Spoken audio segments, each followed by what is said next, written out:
Does bringing more gear make for a more enjoyable and comfortable camp? Tonight, let's find out. Welcome to Ultra Heavy Camping. I brought about 50 kilos of gear out with me tonight, including a few new bits. I'm in the Naturehike massif tent, the one-person version or solo version. So that's the tent all set up, dead easy to do, takes 3 or 4 minutes. It's freestanding, so I'm going to move it around now and find a decent pitch and get it pegged out. I've only used this once before when I had the hot tent stove. I haven't got a stove tonight, but I'll show you what I bought for heat in a minute. I have put the guy lines out because it has forecast a little bit of wind later on. And if we come in here, I've got some new sleep kit to try out tonight. It's my first time trying out this Flames Creed quilt. I have got an ice flame quilt that I've had for probably over 3 years now. I just thought I'd try something different. So that's their lofting up, and then under there I'm trying a new sleep mat out. This is a Naturehike 8.8R mat. It's 12 centimeters thick, so it should be really comfortable, but I can't find a copy of the certificate yet for that 8.8R rating, so we'll see how warm it is tonight. I'm using the Cedar Summit pillow as per usual.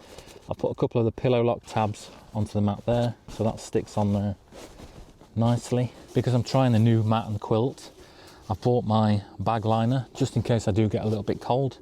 So this is a Cedar Summit Thermalite reactor. I think it claims something daft like 8 degrees or something. It's not 8 degrees, I'd say it adds probably 3 degrees to your warmth rating, for me anyway. I have bought my chair as well. It's just a cheap one. I think this is a Temu chair, but it folds down nicely and weighs just over 1 kilo, I think. There's plenty of space in this tent to sit in this vestibule area where you'd normally have the hot tent. Tonight, I'm going to be trying out this Foret power station, and it's this that's taken up most of the weight of all my gear. It's 22 kilos, I think, this.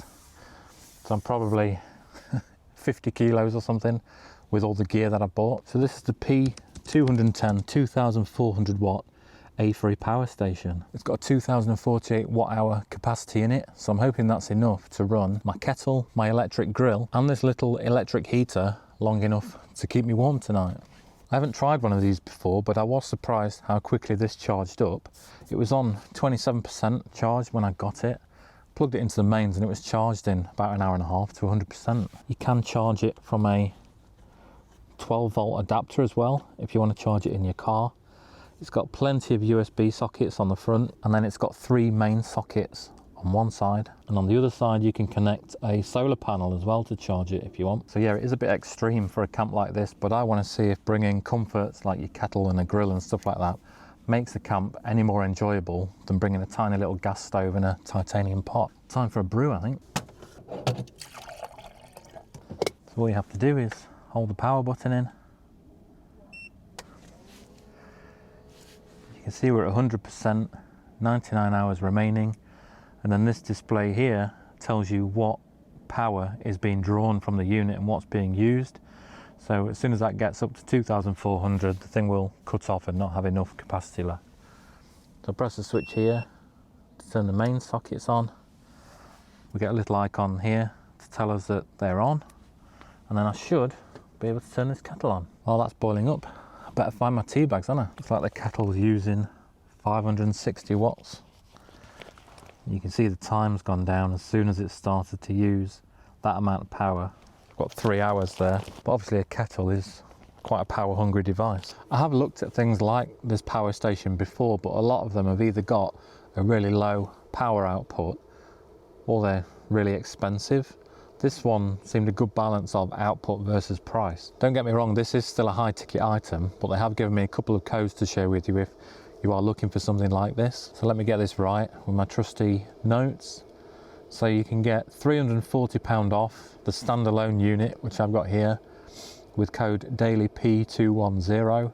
Takes the price down to £859. If you do want the set with the solar panels, you can get £300 off that with the code DAILYP210 set. And that brings that down to £1,250. So as I said, it is still quite a high ticket item, but if you are looking for a power bank or power station like this, then this Foret one is one that you should probably shortlist and have a look at. That's boiling now, I'm assuming, oh there we go, automatically stops. And you'll see again, as soon as the power usage goes down, your time goes back up. So you'd have to play around with it and see what devices you want to use burn more power. But I can turn those sockets off now. You see that icon's gone. Actually, I can turn the whole thing off now. So I've got that grill with me. I'm going to do some ham and cheese panini things later on that. So we'll see how much power that drains. I've got that heater as well that I will try a bit later on, but it's really mild for this time of year. I don't know what's going on. We've just come into December and it's 12 degrees tonight. I'm a bit disappointed because I want to test out this sleep mat properly. Sunday night tonight, so it's really quiet out. Just seen a couple of dog walkers, but they'll soon disappear as the sun goes down. Before I forget, let me give you the proper prices for the new sleep stuff that I've got.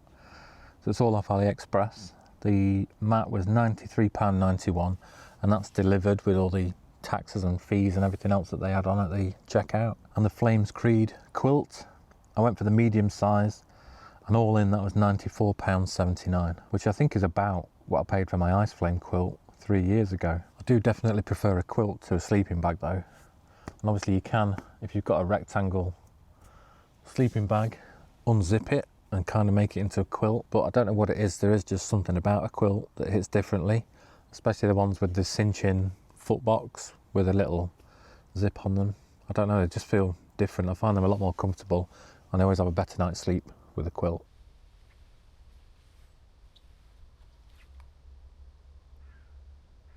Quarter to 5, so it's already dark. It is starting to get a bit colder as well now. I've got my little thermometer thing. It's still saying 11 degrees, but it does feel a lot cooler than that. We'll see if that changes. But boiling this kettle again, it looks like for every boil, it's taking about 2% of the battery. It's a 600 watt travel kettle, so just to give you a real world example of how that battery is getting used. Once I've had my cuppa, I'm going to try the grill and get my paninis on. I think that's an 800 watt grill, so we'll see how that performs. And then we'll plug the electric heater in and just watch it burn down. I'll bring you back. Welcome to the Shill Grill. I'm going to get my ham and cheese paninis sorted. I've got some shredded ham hock and some cheese slices here. That's not a knife. I've got 2 paninis, but I'm just going to try one to start with and see how I get on, I think. I'm not massively hungry. Maybe I'll just have one with twice as much cheese on it. Most of this is going on, I think, by the looks of it. Never mind, eh? I've put the grill in another one of the sockets down there, so my kettle's still plugged in for later. And it's just a dead basic grill plate like that. You can get sandwich toasters that have got the triangle things in that everybody's got in the kitchen. But I wanted a grill so I could try different things with this. I'm just looking to see what the wattage is. 750 watt. And there we go. Got an orange light on top. You might not see that on camera, but as soon as that goes green, we'll get the paninis in there. We're at 689 watts on the output. That's gone down to 2 hours and we've already lost a percentage of the battery. Right, so that's just gone green on the light. Again, you might not see it on the camera. The output's gone to nothing. So it looks like once it's at temperature, it just switches off. Right, let's get this in there. Give it a squash. Smoking. Not really sure how long to leave this for. I'll probably just leave it until I can smell burning and then eat it. At least I've got a backup panini if this one goes wrong. Let's have a look, because that's starting to crackle. There it is, that's hot all the way through. The cheese is melting. Only took a couple of minutes. We're on 93% on the battery now, so it's gone down 3%. 2% for a kettle boil and 3% for a panini. Let's give them a minute to cool and Bob's your uncle. I'll get them demolished and then we'll have a look how much power this heater saps from the power bank. The heater's on now. It's a Keplin desk heater. We're at 93% on the battery, so I'm going to leave that a few minutes and see what effect it has. My thermometer's at 12 degrees. It was at 11.5 when I turned this on a minute ago. I'll probably move this away from the heater so we can check the temperature in a different part of the tent. I don't know the best place to put it. I'll put it on top of the inner. And we'll see what it says in a few minutes. Definitely kicking some heat out. I'm just wondering if the grill inside it will go red at all once it's had time to warm up. Right, that's been on for 10 minutes now, so definitely made a difference. It was 11.5 when I turned it on, and it's 19.4 degrees in here now, or up there anyway. It's definitely still quite a bit colder near the floor because I've got the heater on top of the power station. I think what I'll do now is turn the heater down a little bit to just try and maintain the level of heat in here, and we'll put the kettle on at the same time and make another brew. We're at 86% now, and we're running at just over 1100 watts with both of these on. This will be my last cuppa of the night. I've got a tea bag for the morning, but once I've had this, I'll think about getting my ass to bed and testing out that new sleep mat and my new quilt. Well, that's me just getting into bed. So I'm going to get some sleep, and I'll see you in the morning.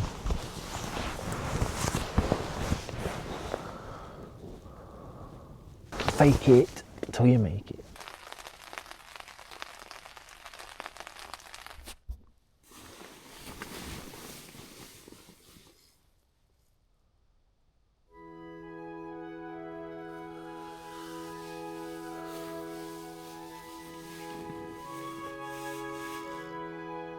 Morning. It's only just gone 5:30, but I fell asleep quite early last night, so I feel fine. Had a good sleep. Just going to get a few things squared away and make a cup of tea and let you know how I got on with the kit. Let's get this kettle on.